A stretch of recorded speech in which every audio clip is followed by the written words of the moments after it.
Okay, so good afternoon. My topic today is, what do you look for in a significant other? What are the qualities that you look for long term? Because I feel like the qualities that people look for in a relationship are short term goals for a relationship, not long term. And what I mean by long term is building with the person, kids, house, 70 plus years, 80 years together if possible. And I feel like it's at 30, 40 is the age of where you can start building and trying to grow with your significant other. I feel like your significant other is supposed to balance out your qualities that you have. Your significant other is you're supposed to push each other to make one another better. I feel like people look for looks mainly in a person. I feel like people look for just sex. And at 30 years old, why the fuck are you looking for a sex buddy?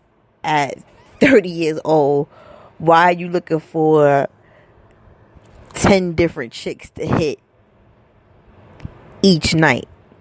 You see, all I hear a number of times is, oh, that he can't be trusted, or she can't be trusted, or these bitches out here, these hoes out here.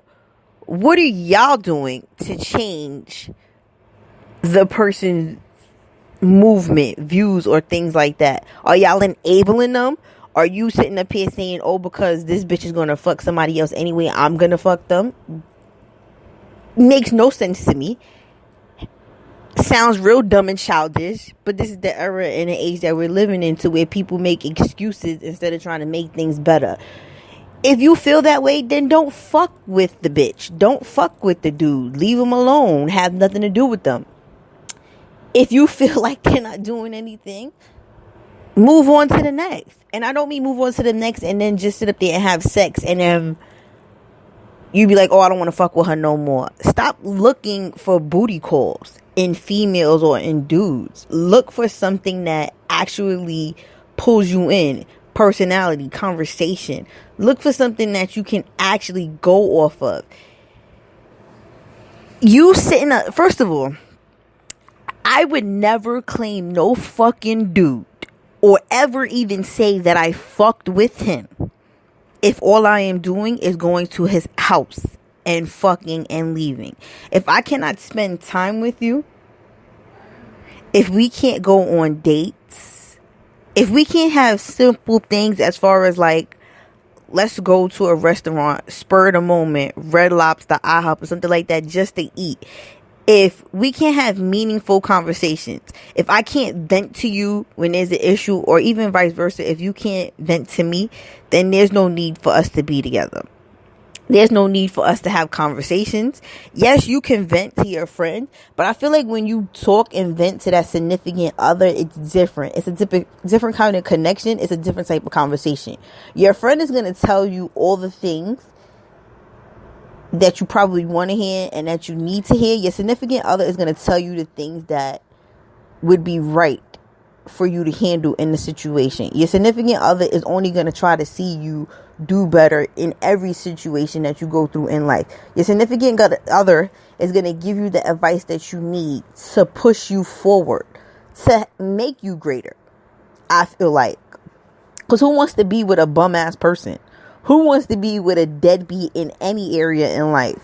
Who wants to be with a person that has no goals, don't see a future, no nothing? You can tell initially, yes, I get it. Everybody has physical attraction. That's what you get physically. Months in, you look for things as far as like personality. You look for things as far as character. You look for things as far as like what's keeping me here. Because sex only keeps you there for so long. That physical attraction only keeps you there for so long. You get tired and bored with that. And that's why I say that that's just sex. Sex is with a sex buddy.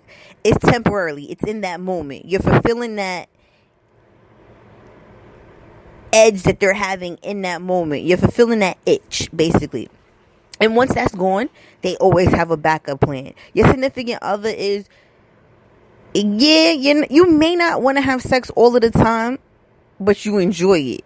You do it for your partner, but you also have other things to look forward to. You also have Oh, well, me and babe about to go on vacation. You also have, oh, me and babe are trying to work toward this. You know what? I want a house. So at some point, he may not be, or she may not be ready for that house, but they're going to encourage you because that's what you want to do. They're going to push you because that's what you want to do. Not to say that they necessarily want that, but then their outlook might be different also. Why? Because now you're doing this together. You're building it together. I feel like in this era, people just think about fashion. People just think about what car they're going to drive. And people think about what's the hottest dude or chick that they about to get up in. And to me, that shows that you're not happy. To me, that shows that you're not complete. To me, that shows that you're still a child. To me, that shows that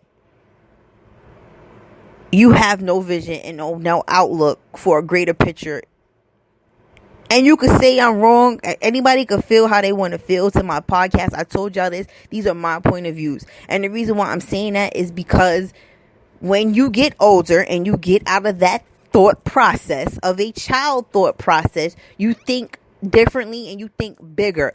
Going out all of the time, I hear people talking about how they want to enjoy themselves. But these are the same people that spending thousands of dollars and they're hitting you up for $20, $30 just to buy themselves some weed. Here it is, these people is asking you for money to buy something to eat because they don't got it. But yet you spending all this money and you so flashy for social media, but you have nothing to show for it. You living with your parents, but you got nothing to show for it.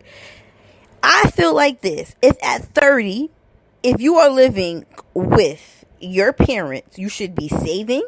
Because God forbid something happens to your parents tomorrow. What are you going to do? How are you going to take over the slack on where they left off at? How are you going to push through without your parents now? I feel like people be thinking in the moment it's cool to show off and be flashy. It's cool when you're 20, when you're fresh out of high school. Now that you're an adult, just because you feel like you don't have kids, that means, oh, let me continue shopping. Let me show this. Let me show that. It's time to grow up. A significant other, if you're looking for that genuine significant other, if you're looking for somebody to actually love, to actually be in love with, you have to change your ways. You can't stay the same.